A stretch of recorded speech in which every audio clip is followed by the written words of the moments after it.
Marine archaeology has also been utilized in India off the coast of the ancient port city of Dwarka in Gujarat, uncovering further evidence in support of statements in the Vedic scriptures.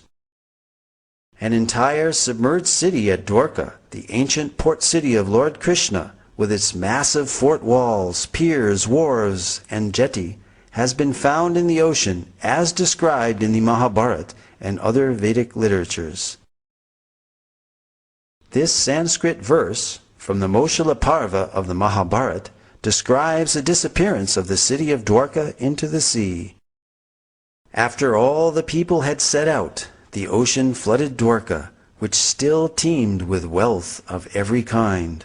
Whatever portion of land was passed over, the ocean immediately flooded over with its waters. Dr. S.R. Rao, formerly of the Archaeological Survey of India, has pioneered marine archaeology in India. Marine archaeological findings seem to corroborate descriptions in the Mahabharata of Dwarka as a large, well-fortified, and prosperous port city, which was built on land reclaimed from the sea and later taken back by the sea. This lowering and raising of the sea level during these same time periods of the 15th and 16th centuries BCE is also documented in historical records of the country of Bahrain.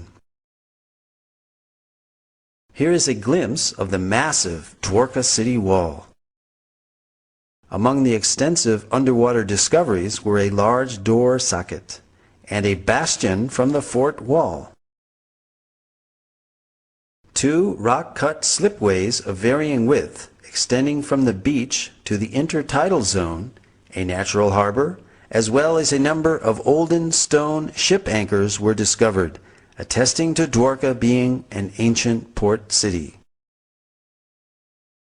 The three-headed motif on this conch shell seal found in the Dwarka excavations corroborates the reference in the scripture Harivamsa that every citizen of Dwarka should carry a mudra or seal of this type. All these underwater excavations add further credibility to the validity of the historical statements found in the Vedic literatures. Apart from Dwarka, more than 35 sites in North India have yielded archaeological evidence and have been identified as ancient cities described in the Mahabharata. Copper utensils, iron, seals, gold, and silver ornaments, terracotta discs, and painted grayware pottery have all been found in these sites. Scientific dating of these artifacts again corresponds to the non-Aryan invasion model of Indian antiquity.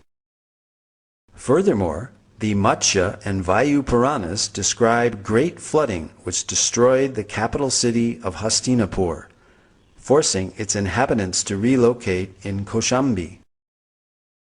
The soil of Hastinapur reveals proof of this flooding. Archaeological evidence of the new capital of Kaushambi has recently been found, which has been dated to the time period just after this flood. Similarly, in Kurukshetra, the scene of the great Mahabharata war, iron arrows and spearheads have been excavated and dated by thermoluminescence to 2800 BCE, the approximate date of the war given within the Mahabharata itself.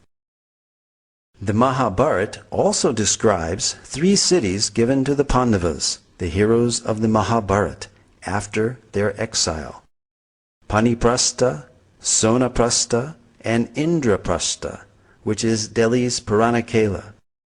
These sites have been identified and yielded pottery and antiquities which show a cultural consistency and dating consistent for the Mahabharata period, again verifying statements recorded in the Vedic literatures.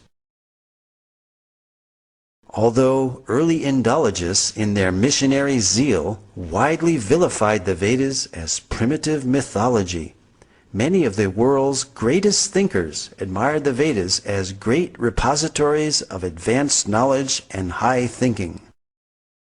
Arthur Schopenhauer, the famed German philosopher and writer, wrote that I encounter in the Vedas deep, original, lofty thoughts, suffused with a high and holy seriousness. The well-known early American writer Ralph Waldo Emerson read the Vedas daily. Emerson wrote, I owed a magnificent day to the Bhagavad Gita. Henry David Thoreau said, in the morning I bathe my intellect in the stupendous philosophy of the Bhagavad Gita, in comparison with which our modern world and its literature seems puny and trivial.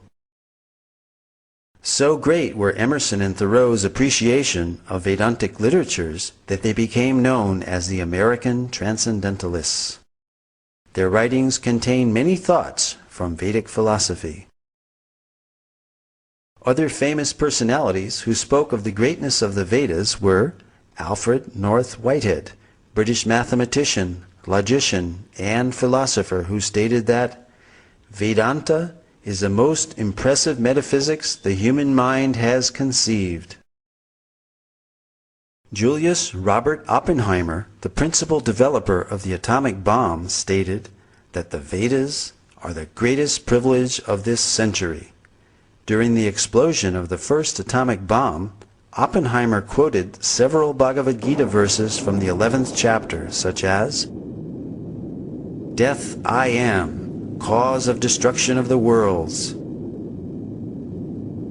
When Oppenheimer was asked if this is the first nuclear explosion, he significantly replied, yes, in modern times, implying that ancient nuclear explosions may have previously occurred. Lin Yutang, Chinese scholar and author, wrote, India was China's teacher in trigonometry, quadratic equations, grammar, phonetics, and so forth.